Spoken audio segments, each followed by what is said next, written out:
Salmo 1: 5 lições poderosas para escolher o caminho da vida e ser abençoado por Deus. O Salmo é a porta de entrada do Saltério, ou seja, a introdução para todo o livro dos Salmos. Ele estabelece um contraste claro e radical entre dois caminhos, o caminho do justo, que é bem-aventurado, e o caminho do ímpio, que leva à destruição. Este salmo não é apenas uma reflexão poética, ele é uma declaração teológica sobre a vida que agrada a Deus e sobre o destino final dos homens. O salmo ecoa a linguagem de Provérbios e Deuteronômio, onde a bênção está ligada à obediência à lei do Senhor, e a maldição, à rebeldia contra Deus. A mensagem central é que a verdadeira felicidade não está na busca de prazeres passageiros ou nos conselhos do mundo, mas em encontrar alegria na palavra de Deus e viver enraizado nela. Dentro da tradição reformada, este salmo nos aponta para a graça de Deus que transforma o coração do homem, levando-o a amar a sua lei e a viver em santidade. Não é um salmo que prega a salvação pelas obras, mas revela a evidência da graça. Um justo que medita na lei do Senhor por favor frutifica, porque está plantado junto às águas da vida, uma imagem que se cumpre em Cristo. Neste estudo, exploraremos 5 lições transformadoras do Salmo 1 que nos mostram o que significa ser bem-aventurado aos olhos de Deus, a importância de rejeitar o caminho dos ímpios, a delícia e o poder da meditação na palavra, o fruto de uma vida enraizada em Deus, o destino final dos justos e dos ímpios diante do juízo divino. Estas verdades são profundamente evangelísticas, pois mostram que somente pela graça de Deus podemos deixar o caminho da perdição e sermos plantados junto às águas da vida, que é o próprio Cristo. 1. A verdadeira bem-aventurança, Salmo 1 verso 1. Bem-aventurado o homem que não anda no conselho dos ímpios, não se detém no caminho dos pecadores, nem se assenta na roda dos escarnecedores. No hebraico, a palavra para bem-aventurado é al-ashê, que pode ser traduzida também como feliz, pleno ou verdadeiramente satisfeito. Essa felicidade, no entanto, não é circunstancial ou baseada em bens materiais, mas está profundamente enraizada na relação do homem com Deus. É uma alegria estável, que não é roubada pelas tempestades da vida. Observe a progressão do texto: andar, deter-se, assentar-se. O salmista descreve o processo gradual de alguém que, pouco a pouco, se afasta de Deus, primeiro aceita o conselho dos ímpios, depois compartilha do caminho dos pecadores e, por fim, fixa morada na roda dos escarnecedores. Essa é a dinâmica do pecado, ele começa com pequenas concessões e termina com uma postura de rebeldia declarada. Para a teologia reformada, esse versículo evidencia a doutrina da depravação total. O homem natural se inclina a andar, deter-se e assentar-se no pecado, e só pela graça de Deus pode romper com essa sequência destrutiva. A verdadeira bem-aventurança é resultado da obra regeneradora do Espírito Santo, que nos tira do império das trevas e nos faz andar no conselho do Senhor. Quantas vezes, sem perceber, seguimos conselhos que nos afastam de Deus? O conselho de amigos que dizem que não há problema em pecar, a cultura que normaliza o que Deus condena, ou até nossa própria voz interior, que justifica o erro. O salmista nos alerta que a verdadeira felicidade começa com um a não andar, não deter-se, não assentar-se. Isso não é isolamento do mundo, mas separação do pecado. É possível viver no mundo sem pertencer a ele, é possível ter amigos não cristãos sem seguir seus valores. O justo é chamado a estar no mundo como luz, não como cúmplice das trevas. Reflita comigo. Em quais momentos você percebe que está andando segundo conselhos que não vêm de Deus? Que rodas de escarnecedores você precisa deixar para não se afastar do Senhor? Você tem se lembrado de que felicidade não é ausência de problemas, mas presença de Deus? Querido irmão, a palavra nos mostra que a verdadeira bem-aventurança não se encontra no aplauso do mundo nem na busca desenfreada por prazer, mas em dizer não ao pecado e sim ao Senhor. É um chamado para cortar raízes do mal antes que elas cresçam, para romper com laços que nos prendem à escuridão. Mas não confie em sua própria força para fazer isso.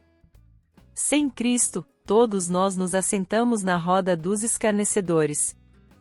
Somente o poder do Evangelho pode nos libertar. Peça hoje ao Espírito Santo que te dê discernimento, coragem e amor por Deus maior que qualquer tentação. Que Ele mesmo te conduza para longe dos caminhos de morte e te firme nos passos da vida eterna. 2. O prazer e a meditação na lei do Senhor, Salmo 1 verso 2. Antes, o seu prazer está na lei do Senhor, e na sua lei medita de dia e de noite. A bem-aventurança não é apenas resultado de fugir do pecado, mas de encontrar alegria na palavra de Deus.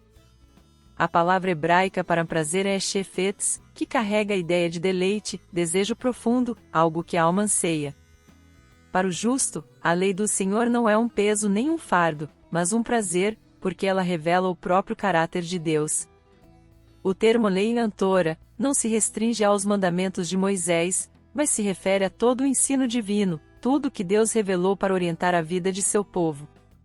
Meditar nessa lei significa mais do que ler ou ouvir superficialmente.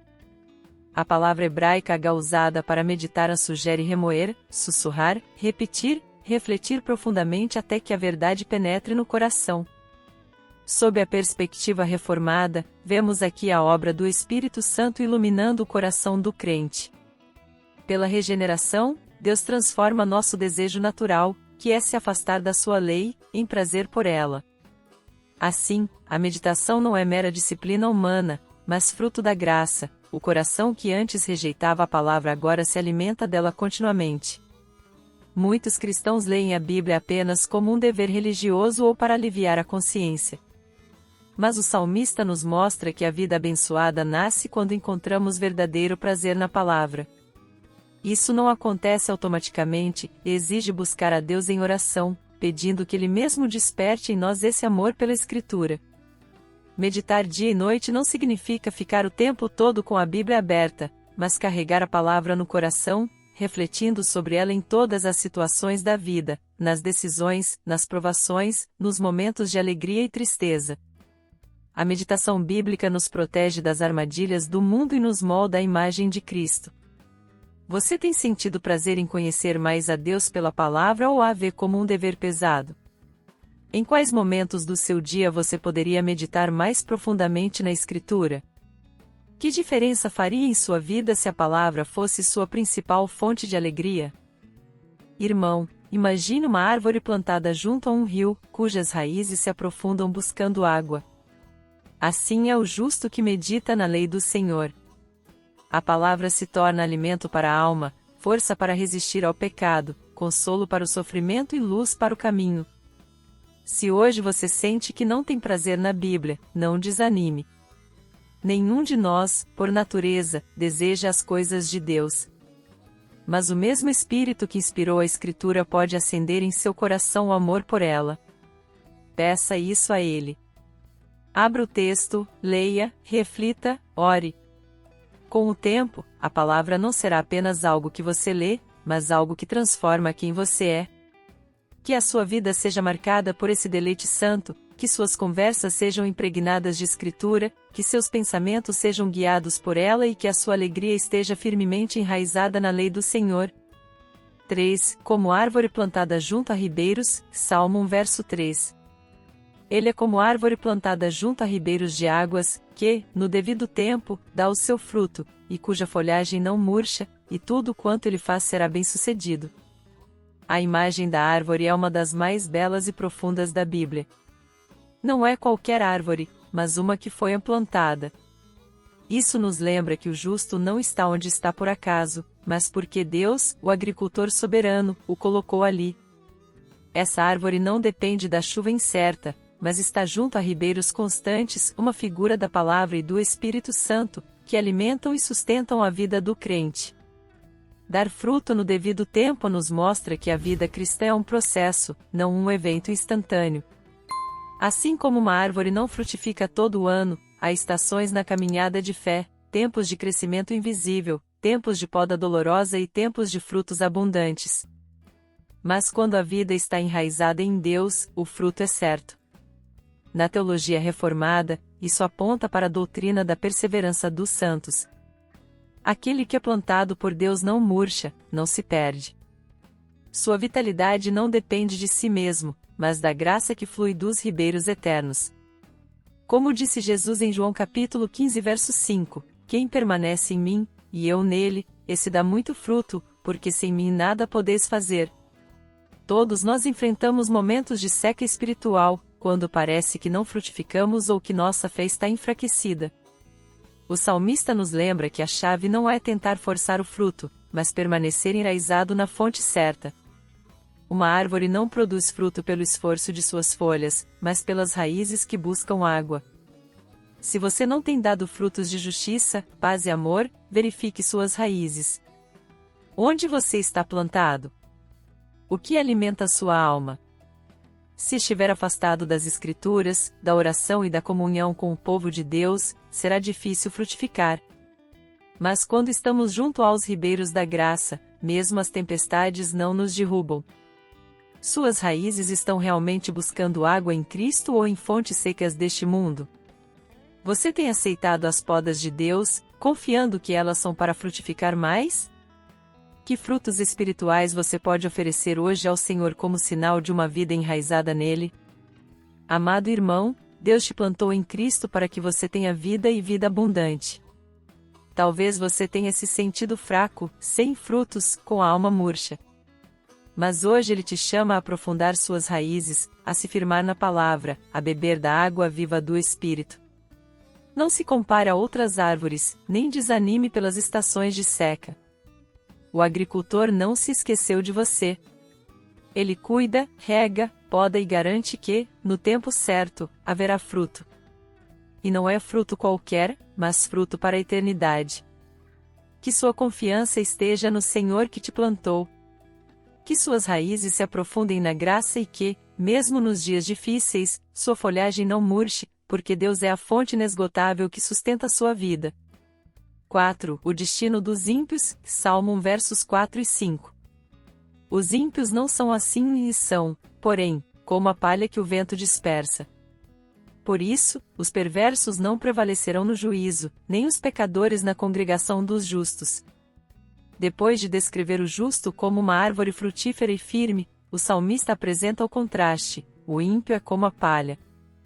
Enquanto a árvore está enraizada e permanece, a palha é leve, sem substância, facilmente levada pelo vento.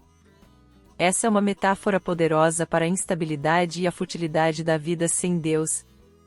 No contexto do Antigo Testamento, a palha era o resto inútil da colheita, separado do trigo.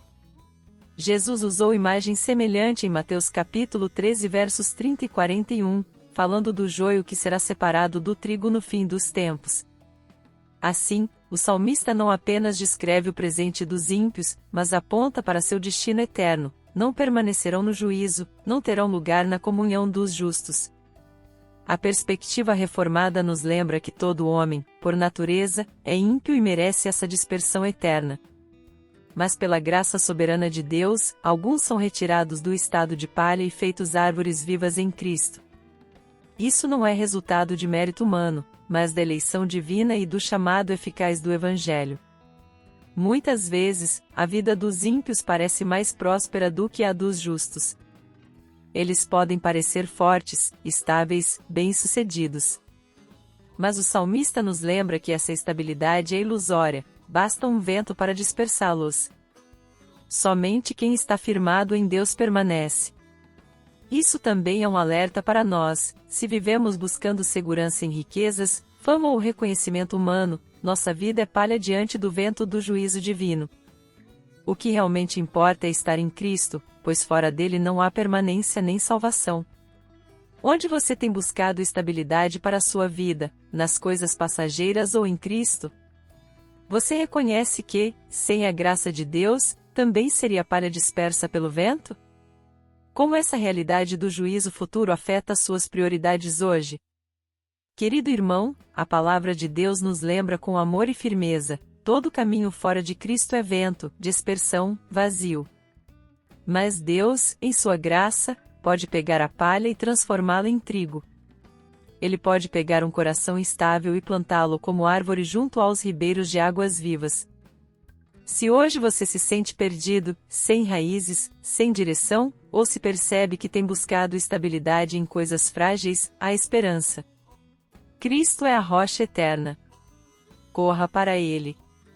Nele, não há condenação, nele, você é aceito, enraizado e preservado para a eternidade.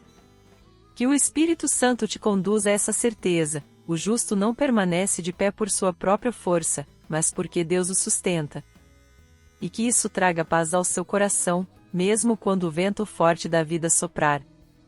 5. O Senhor conhece o caminho dos justos, Salmo 1 verso 6. Pois o Senhor conhece o caminho dos justos, mas o caminho dos ímpios perecerá. Este verso é o clímax do Salmo 1 e revela a verdade mais consoladora para o povo de Deus: o Senhor conhece o caminho dos justos.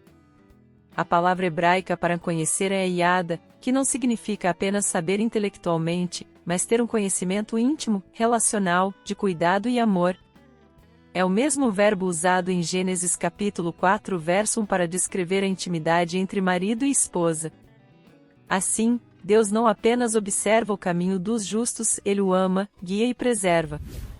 Esse conhecimento é uma promessa da providência divina. O justo não caminha sozinho, seus passos são dirigidos pelo Senhor, Provérbios capítulo 16 verso 9. Mesmo quando o caminho é árduo, escuro e cheio de provações, Deus não apenas sabe onde o justo está, Ele está junto, conduzindo cada detalhe para o bem eterno. Em contraste, o caminho dos ímpios, por mais largo e atrativo que pareça, está destinado à destruição. Essa é a doutrina do juízo final, onde aqueles que rejeitam a Deus enfrentarão a condenação eterna, enquanto os justos, pela graça de Cristo, serão salvos e glorificados. Vivemos tempos de incerteza. Muitas vezes não sabemos qual passo dar, qual decisão tomar, ou até mesmo se estamos no caminho certo. O salmista nos lembra que a segurança do justo não está em ter controle de tudo, mas em saber que Deus conhece o caminho. Esse conhecimento divino não é genérico, mas pessoal. Deus conhece sua dor, sua luta contra o pecado, suas orações silenciosas. Ele sabe onde você esteve, onde está agora e para onde vai te conduzir. Essa certeza nos sustenta quando tudo ao redor parece incerto. Você confia que Deus conhece e guia seu caminho, mesmo quando não entende o que está acontecendo? Em que áreas da sua vida você tem tentado conduzir o próprio caminho, em vez de se submeter à direção divina? Como essa promessa de que Deus conhece seu caminho pode te trazer paz hoje? Irmão amado, o caminho do justo é seguro não porque é fácil, mas porque é conhecido pelo Senhor. Como um pastor que conhece cada detalhe do caminho por onde conduz suas ovelhas, Deus guia seus filhos passo a passo. Você não está perdido aos olhos de Deus. Mesmo nas curvas da vida, nas dores inesperadas ou nas lutas diárias, Ele conhece e está presente. Essa promessa nos convida a descansar. Não precisamos temer o futuro, nem carregar sozinhos o peso das decisões.